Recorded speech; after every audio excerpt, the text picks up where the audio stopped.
ಇದು ತೊಂದರೆ ಆಗಿದೆ. ಏನಕ್ಕೋಸ್ಕರ ತೊಂದರೆ ಆಗ್ತದೆ? ಕುಡಿದು ಸ್ಮೋಕ್ ಮಾಡೋದು, ಕುಡಿಯೋದು, ಡ್ರಿಂಕ್ಸ್ ಮಾಡೋದು ಇದೆಲ್ಲ ಆದರೆ ಇದರಲ್ಲಿ ಏನು ಹೋಗ್ತದೆ? ಗ್ಲಾಲ್ ಬ್ಲ್ಯಾಡರ್ ಹೋಗ್ಬಿಡ್ತದೆ.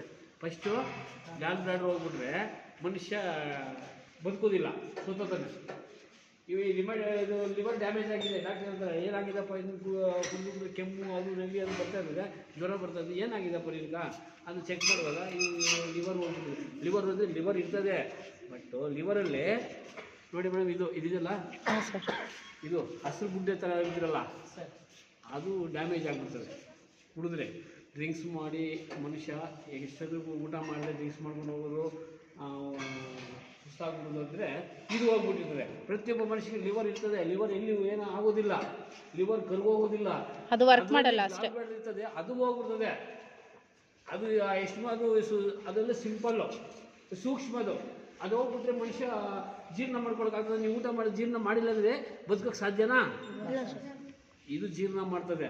ಬೆಳಿಗ್ಗೆ ಎದ್ದ ತಕ್ಷಣ ನೀವು ತೇಗ್ ಬರ್ತದೆ, ವಾಮಿಟ್ ಥರ ತೇಗ್ ಬಂದು ಇದು ಮಾಡ್ತೀವಿ ನೋಡು, ಇದು ರೊಟೇಷನ್ ಮಾಡೋದು. ಇದಿಲ್ಲ ಅಂದರೆ ಮನುಷ್ಯ ಬದುಕೋಕ್ಕೆ ಸಾಧ್ಯ ಇಲ್ಲ, ಜೀರ್ಣ ಆಗೋದೇ ಇಲ್ಲ. ನೀವು ತಿಂದಿದ್ದು ಊಟ, ಆಹಾರ ಪದಾರ್ಥ ಏನು ಜೀರ್ಣ ಆಗಲ್ಲ. ಇದಿರೋದ್ರಿಂದನೇ ಮನುಷ್ಯ ಬದುಕೋಕ್ಕೆ ಸಾಧ್ಯ. ಎಲ್ಲ ಮನುಷ್ಯನಿಗೆ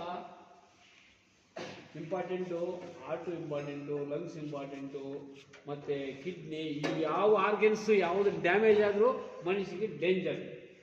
ಎಲ್ಲ ಪಾರ್ಟ್ಸನ್ನು ಜೋಪಾನವಾಗಿ ನೋಡ್ಕೋಬೇಕು. ನೀವು ಒಳ್ಳೆಯ ಪೌಷ್ಟಿಕ ಪದಾರ್ಥವನ್ನು ತಗೋಬೇಕು. ಅಂಥ ಪದಾರ್ಥ